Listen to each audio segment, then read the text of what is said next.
Welcome to Everything Life and Real Estate. Let's get started with our hosts, Linda McKissick and Dana Gentry.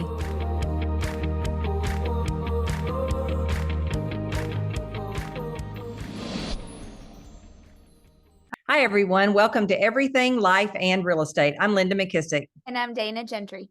Hey, Dana. Wow. We've only not seen each other for a little over a week, and everything in the world has happened since then. Are you okay? I know. It's been wild and crazy. Yes. Thankfully, Charleston did not get hit near as hard as what they thought. You know, they originally said 4 to 7 feet of water surge. And, you know, we're 2 blocks from the water. So I was like panicked, really, to be honest. But we got no flooding, nothing, just trees down everywhere and a lot of debris and stuff, but nothing like Florida. So I know we've had lots of realtor friends and business owners and market centers and everything in Florida that have been very affected. Yeah, it's a mess. They need our prayers. They need our support. They need everything. I know the trucks are headed there, and I know the people on the ground are doing everything they can, but it's a mess. So we'll just keep them in our prayers, and then any support that we can all give, that would be great too. Maybe in the link, we'll put Nikki's. I was just looking that up. Yeah. We can, in the show notes, we'll actually add, we had 3 KW market centers, I believe, that are gone. Gone. Yeah. And then last I heard was over 300 agents who either had no homes or everything was gone in their home. I mean, just total devastation. But we'll put a link to where people, all they're asking for are gift cards. They just need gift cards at this point. Yeah. And someone actually shared this, and I don't remember who it was, the first person. I got it from Chelsea, but it might've been Nikki. I can't remember, but vanillagift.com is like the quickest place to purchase and send gift cards. So we'll attach all that. I know we're rounding up. I think that was Mark, but I saw it in the chat also. So yeah. But on a happy note, I'm super excited about our guest today. Yes. Alyce Dailey. You do not know this, but I do a Mimi and Pop-Up Camp, and so I'm so pumped about your book. I can't wait. But Alyce, we always like to start with, this is Alyce Dailey, now recently from Austin, Texas. Recently now from Austin, yes. Yeah. So welcome, Alyce. And then we'd love to hear you were born and then what happened, Cliff Note version, of course, to bring us to today. And Alyce, I didn't even plan this, but I have on purple. Yes. We are on brand. I know. We are on brand today. Well done, ladies. Born in Baltimore, Maryland, been married for a little over 22 years to my husband, Seth. We have 4 daughters, 19, 17, 13, and 10. We met in college, thought we were going into full-time ministry, ended up in real estate. And it's been an awesome ride. So we joined KW 2012. So I've been selling for about 18 years now. Wow. Started a market center. My husband's the OP in Baltimore. And 2018 was the year that it all kind of came to a head. And I was just like, I burned out. I really did. I just hit a wall, and I just stopped going in because I was, everything on the outside looked great. And we had a great life. We had a beautiful house, awesome kids, work was great. And yet inside just felt really empty, and something was missing and something wasn't right. And my husband said to me, "Are you sick of the work? Are you sick of, the area? Or are you sick of the marriage?" And I was so crispy at that point that my answer was just yes. Panic for Seth for a minute. For sure. We went through, we went through it. And out of that, one of the hardest things of our life, like the most beautiful things are born. And since then we have relocated to Austin. Seth still runs our real estate team and our office from Austin. We've got our kids in an awesome school here that we just adore. And it gave me time and space to write. So I'm actually a MAPS coach. I coach also around the Magic Mom stuff. And the book just came out this week and hit Amazon #1 bestseller in 8 categories. Oh, did it? Did you hit it? Not just once, ×8. Yep. That's awesome. That's so cool. Awesome. Well, we're going to actually, our listeners will be listening to this episode next Tuesday. So it'll be just 1 week after release. So yes, we'll be linking it for everybody. Awesome. Thank you. So tell us how the book came about, and did that soul searching that you had to do lead to this book, or just lead to the move? So fill us in there. And Yeah, it led to actually, lots and of I have things. a quick question, sorry, while you're doing that too, because this will go with Linda's. I feel like everybody is burnout right now. Yeah. I mean, everybody I talk to is like, I don't know if I like what I'm doing. I'm burnt out. I don't know if I want to do it. So like talk a little bit about that going into the book too. Yeah, and even COVID, right? COVID was this period of Right. brought up reflection. Like, am I really doing what I want to do? Is this what I want my life to look like? So I kind of went through it a little bit before COVID. I realized that, gosh, I'm doing things that I can do. Just because I'm good at it, is this really what I want to do for Mhm. the rest of my life? And so I just freed up some more white space in my life. I always kind of played that the victim role of, I don't have time, but my clients need me. But this, but this, but this. And when we put ourselves in that space of I have no choice, you're right. Mhm. You have no choice. The reality is we always have a choice. We just don't like what those other choices might look like or bring, or better yet, what other people think of the choices that we make. And I just made the choice of, you know what? I'm out. I need to put myself in a timeout because I need to figure out what's going on here. And busy was a way that I was behaving, so I didn't have to feel feelings. And when I started to feel feelings was when I kind of got to come back to myself. And I think a lot of us, you know, when we're in this burnout, we think it's because we're doing too much. And I would challenge you to say, you know, sometimes it's because we're just not doing enough of who God made us to be and the things that he wants us to be doing. Because we all know those zones of when you're doing something that you love so much, that's like, hey, this is fun. This is energizing and people are growing. So in that time, I asked the question, what, because for all of us, our genius is so close to us that we can't see it. So true. Yeah. So I looked at the question of what do people ask me the most? What do people come to me and ask me the most? And without fail, every time we go travel, we speak on stages, we go do all this stuff, people say, hey, how'd you guys raise 4 daughters that are curious and kind, inquisitive, adventurous? They're just really good kids and they're just different. What did you guys do? And so I just went on this exploratory path of, okay, well, if there was a system or model around this, what could my gift to the world be of what we've done in our own home? And I kid you not, like I in that time, like I started to take care of myself. I went to a chiropractor. I went and got massages more regularly. And there are times with massage table, I don't know why I'm paying this woman so much money, because like I'm thinking about all the things that I have to do, but it was because I didn't even know how to be in my own body. I didn't know how to enjoy it. I didn't know how to relax. But as I did it more and more, I finally would get into states of rest and relaxation. And that's where the books honestly was born, was when I got into those spaces of being able to reflect and think. And it all came to this acronym of MAGIC, which is model, affirm, grace, inquire, and coach. Okay, hold on. Let's do it one more. So wait, model, affirm, Grace, yep, inquire, and coach.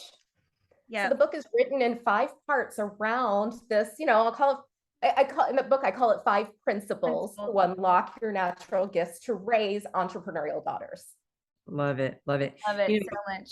something you said too, I think another reason why people, when they hear that kind of God nudge that maybe you should be doing something else or whatever, I think one of the reasons people probably ignore it, or at least it's maybe only myself, is because of what you're going to leave behind. Yes.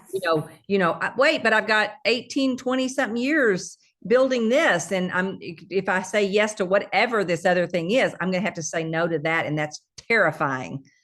Or I'll wait till I figure out what that other thing is before I leave this. And sometimes it's like a trapeze where you have to let go to allow space for the other thing to come in to go grab it. Yeah.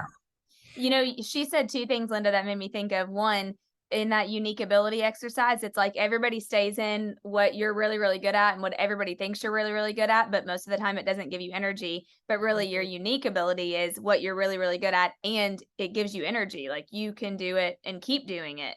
Even though you were really, really great at real estate and all and the coaching and all the other stuff, it was like it might not have given you as much energy or passion around what, you know, what this has done, talking about your kids and being a mom and raising the girls. And then also, what was the second thing?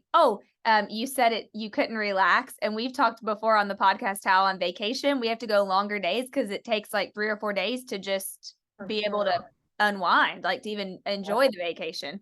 100%. And I think sometimes when you something that gave you energy and you loved early on stops, that's kind of confusing. And I think part of it is because we don't let go of the parts over time that actually do drain us. We keep hanging on to those with the one thing that might give us energy out of it. And then I think I'm trying to remember the podcast I was listening to, but he just said the very same thing that you said. Creativity comes from that dead space. Yes. And if there's never any dead space, there's never any creativity. That's why and for me, a lot of times it'll come while I'm sleeping and I have to wake up and immediately write it down or do something. And I forgot who he said, I don't know if it was, Paul McCartney or somebody has a piano. Who plays a piano? I don't even know. Does Paul McCartney play a piano? If not, maybe it was Elton John. You're But asking the wrong people. yeah. Anyway, somebody has a piano by their bed for that very reason, because you're forced to relax and sleep. And then sometimes that's where your creativity, it's the shower. It's while you're driving, and pay attention to when that stuff happens and then just go do more of it. So for me, a lot of this book, I realized would come when I was driving, when I would have to do 30-minute drives. And then I just started to lean into that and say, okay, well, if it comes while I'm driving, I can drive aimlessly and have a voice recorder. Yeah. Nothing wrong with that. Yeah. So, and I think also the answers of what you should be doing next come to you from the questions people ask and the topics that give you energy and light you up. So talk a little bit about the book. Let's hear a little bit more about the book. Yeah. Girls are hard to raise. Well, so I'll even challenge that, right? There's an affirmation. They're everywhere. And that's what I had heard. And I was like, oh, well, civil rights. I talk in the book about sibling rivalry, like the number of people when I brought home the second one, that were like, oh, watch that sibling rivalry, and how we behaved just because that's what we'd heard, and realize, wait, does it have to be like this? Or can we affirm something different in our home? So realizing that the affirmations are everywhere. And so in the book, I actually break it down. A lot of people will pick up the book saying, I want to do this to raise an entrepreneurial daughter. And it all starts with us as women, as moms. For M, for model. Who are our models? Because a lot of times we stop having models. We consciously choosing our own models. We just are focused on, well, I'll be a model for my daughter, or I'll look for models for her. There's this martyrdom that comes with motherhood that we forget. Wait a second, like, we're either growing or dying ourselves. So who am I going to consciously choose to become? Am I the adult that I want my daughter to become? And how do I become more of that person in all these different areas? Because we know that the bigger you want your life to be, you actually get coaches in different areas. It's not just one coach anymore, right? There's the financial coach and the spiritual coach and the relationship coach. But for most people, coaching is like, most people don't have one. Yeah. So looking at models, there are things that I've done. Like, I remember when a client turned friend asked me to go climb Kilimanjaro with a group of women, and we would go raise money to help women that have been affected by violence in war zones. And camping for me is like the Holiday Inn. So like, the thought of like climbing a mountain, affirmations that I had from being a kid were that I wasn't very athletic, that I wasn't very strong. And so like the things that I had to combat, but I really wanted to go do it to show my girls, like, oh, wow, stop living when you become a mother. And I tell a pretty in-depth story in the book that I won't share now, but I almost didn't make it to the top. And I just remember thinking, I'm not going home to tell my girls I didn't do it. Because I wanted to model something for them of, no, we go do hard things. So mom, as a mom, who are your models? And then what are the things that we're modeling for her? Are we modeling the adult that we want her to be? And if not, okay, let's talk about why and what that could look like. So then the A is affirm, the affirmations, and we all have affirmations, right? We all have that little voice, the soundtrack that plays in our head. Those are all affirmations. So thinking through, okay, what are the things that were affirmed for us when we were little? And what are the things that we might not be realizing we're affirming in our girls? What are those little things that we say in our house, like over the dining room table, or what are the affirmations that other people say? All the things that the nonsensical things that people will say to me, having 4 girls, they'll look at our family and be like, oh, never got that boy. Right? Oh, your poor husband. Like those affirmations that they'll even say in front of them, that if we don't talk about it, we know that it's going in and it's making a statement. I remember I remember now, 45 years in, right? My dad, as a little kid, would always say that he had wanted a boy. Mm. I remember that.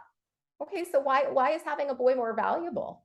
Why do people say things like that? And again, people don't, I don't think people mean to be mean, but what's the effect that we're having on them? So how do we turn this around with positive affirmations for them? How do we show them that they can tell whatever story they want to tell? And you don't even have to believe it because your subconscious can't take a joke. There was a documentary that I just watched this weekend that Bev Steiner was telling me about, and we'll get the name of it and put in the show notes, but it's by Gina Davis, and it's about the inequality of women in the movie industry, in the producing industry. But one of the things that they go into in that documentary is how early the girls get certain messages about what their roles were in the movies. And you know, I think I told you this the other day, Dana, but even like with Anna, with her little girl, one of them has blonde, luscious hair, and then Addie has, you know, getting hair, and it's really pretty now, but it took a while, right? And but I said to her, and I try to always be cautious and say, "Oh, your hair's beautiful," and but you know, if I say it to one, I say it to the other, and your hair's really pretty. And she looked at me and she goes, "My mama said I ain't got no hair," and of course, Anna's standing there about to die because that's not what Anna said. Anna said, when you were born, you didn't hardly have any hair, but that's not what she hears, because she hears all day long about how beautiful her sister's hair is. And I said, see, Anna, that will get you in therapy later. Because that's how it starts. You don't, something you didn't even mean, or maybe some stranger said or whatever, kind of gets embedded in it. And now with social media, Oh, it's even so much harder. worse. So hard. Yeah. Yeah. Yeah. Actually, that was one of my questions for you, but we'll wait till you get through the acronym. And then G for grace. We're really great as women, I think, giving grace to other people and giving grace to our kids. But what about grace for ourselves? What does self-compassion look like? I think we confuse maintenance items with luxuries. So if our car needs an oil change every 3,000 miles, we go take it in. And there are things that we'll do, like go and get our hair cut, our nails done, and say, oh, it's a luxury. And I'm like, no, I think that's a maintenance item. What are the things for us that are like going to the chiropractor, taking vitamins, getting to the doctor, you know, for routine visits? Like those are things to maintain ourselves. Mhm. And then there are other things that will take us even further. But again, going back to that martyrdom piece, Carl Jung says that the greatest burden on a child is the unlived life of a parent. So this book is about, Mom, how do you go live again? How do we, the affirmation that I put in there often is, it's never too late to live a life that you love. And what it looks like may change over time. And if you feel like you're in this place of stuck, it's not too late. Because I think women get to like around that 40 point, and that's where a lot of things start changing. And there's a feeling of, I'm stuck. Oh my gosh, is this how it's going to end? Like, what do I do? And just to have the knowing and that peace inside of saying, you know what, it's never too late to live a life that I love. And how do I want to shape and mold things so that it is something that I'm creating, something that I'm choosing, a life that I'm choosing and not settling for. Love it. Love that. So I, for Inquire, it's all about asking great questions. I wish I was a communications major in college, but nobody told me how to talk to myself. Nobody told me how to ask great questions, right? So we send our kids to a school that's very Socratic. So things like when my youngest, when she was 5 and she went in and she asked what time is it? And who wouldn't want to tell a cute 5-year-old what time it is? But the guides, it's a fireable offense for them to be able to answer a question. They can answer with a question, however. And so they said to her, she had said, have you checked your Chromebook? Because she was teaching her how to think. Yeah. Not just giving her an answer. Oh, wow. Right. So where are the places? How can we ask them more questions, even when we think we know the answer? Because there's times we think we know the answer and we don't actually know. Yeah, because when they get away from you, they can't think. They don't know how to think because they haven't had to. Yeah. If somebody's going to give you the answer, why would they not take it? Oh, you're giving me a good, Adam will be really happy when he listens to this, because every time the kids ask a question, he responds with a question. And I'm always like, just help them and give them the answer. Nope. I'm team Adam on this one. He always does that. And I'm like, well, maybe he just really doesn't know the answer. Maybe he really needs you to give him the answer. And Adam's like, no, but what if you know, blah, blah, blah, blah. And I'm like, all right. Well, and this is where for us, like who's asking us the probing questions, right? Like what questions are we asking ourselves to shake up our world? Like when we were in Baltimore, if we had never asked the question, okay, well, what if we decided to move? What if we never had asked that question? And now we're living, my daughter, just before I came to hop on with you girls, like she said, Mom, thanks for moving us to Austin. Hmm. And like, I'm a puddle in the kitchen because the number of times that I felt guilt over it, or like, oh my gosh, this is hard. To see our family flourish on this other side and to see all of these things that we didn't know would even be a possibility. But we had to ask the questions first of what if the business goes to hell in a handbasket? Mm-hmm. We had to ask those questions, right? Yeah. Mm-hmm. What possibilities could it open up?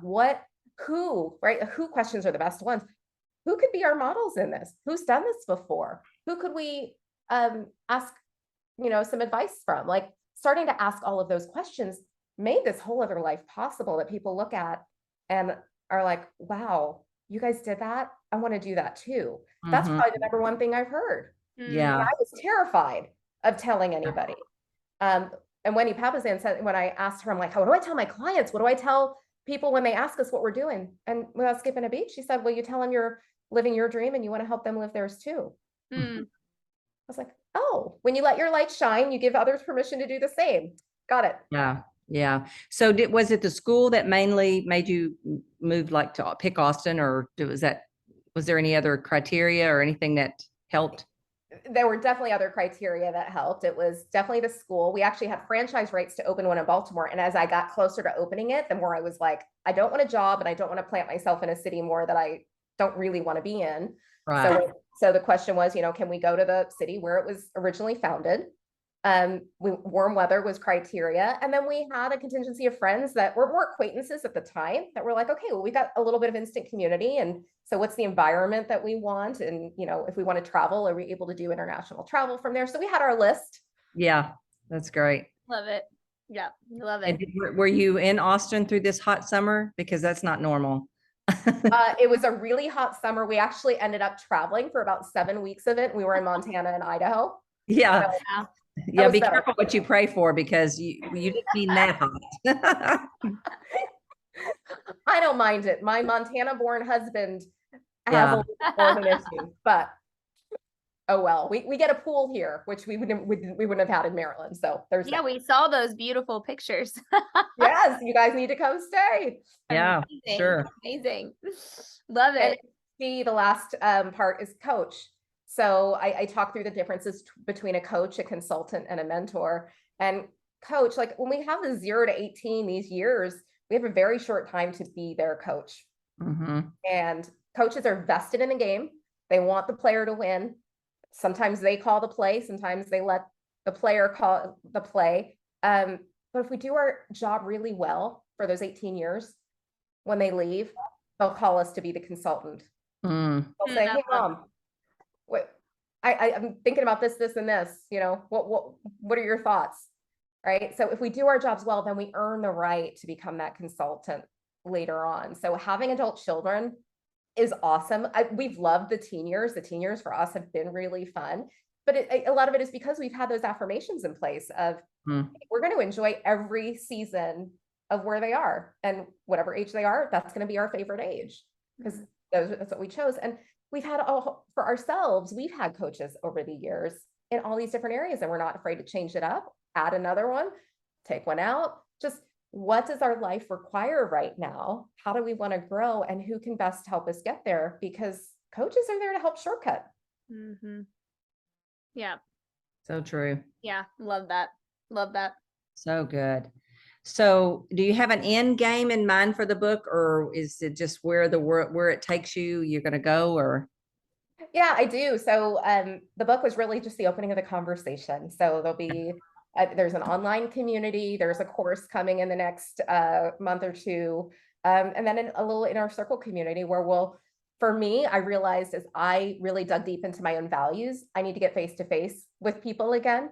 I like Zoom. I'm glad that it connects a lot of us, and God was gracious to give us a house that's like a retreat center. And so we want to bring people here. And so what is it, we're building out, what does it look like to do small groups of women and then bring them here? Let's get face to face. Let's build community. That's my heartbeat, is really just to build community. And so there will be a lot of that in-person stuff coming too. That's so cool.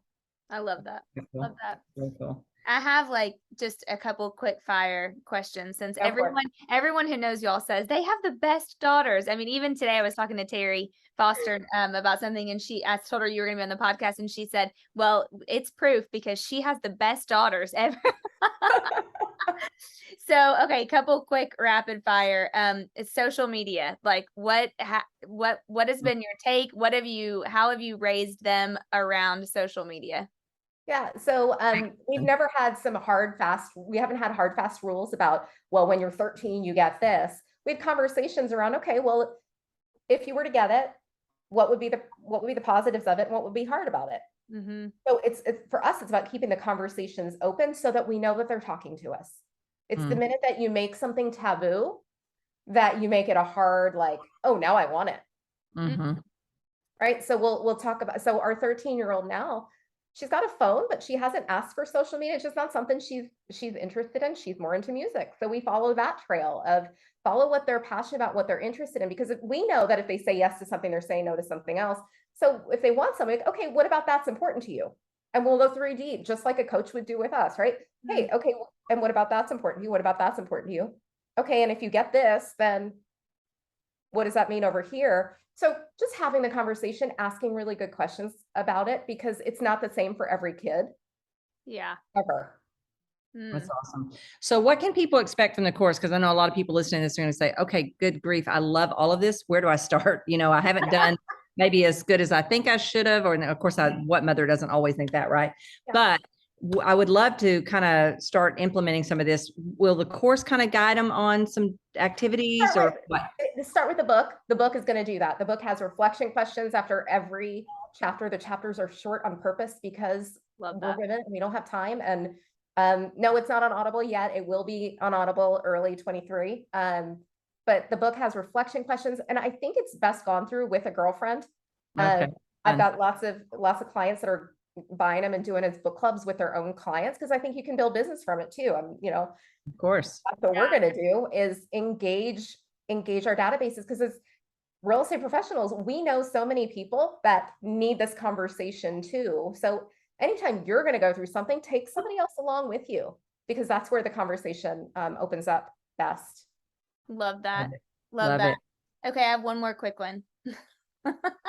Okay, how did you give them like confident? It can just be a quick answer, it doesn't have to be a little, but like make that, like, how did you let them have a great life and also have them be appreciative? Oh, the gratitude.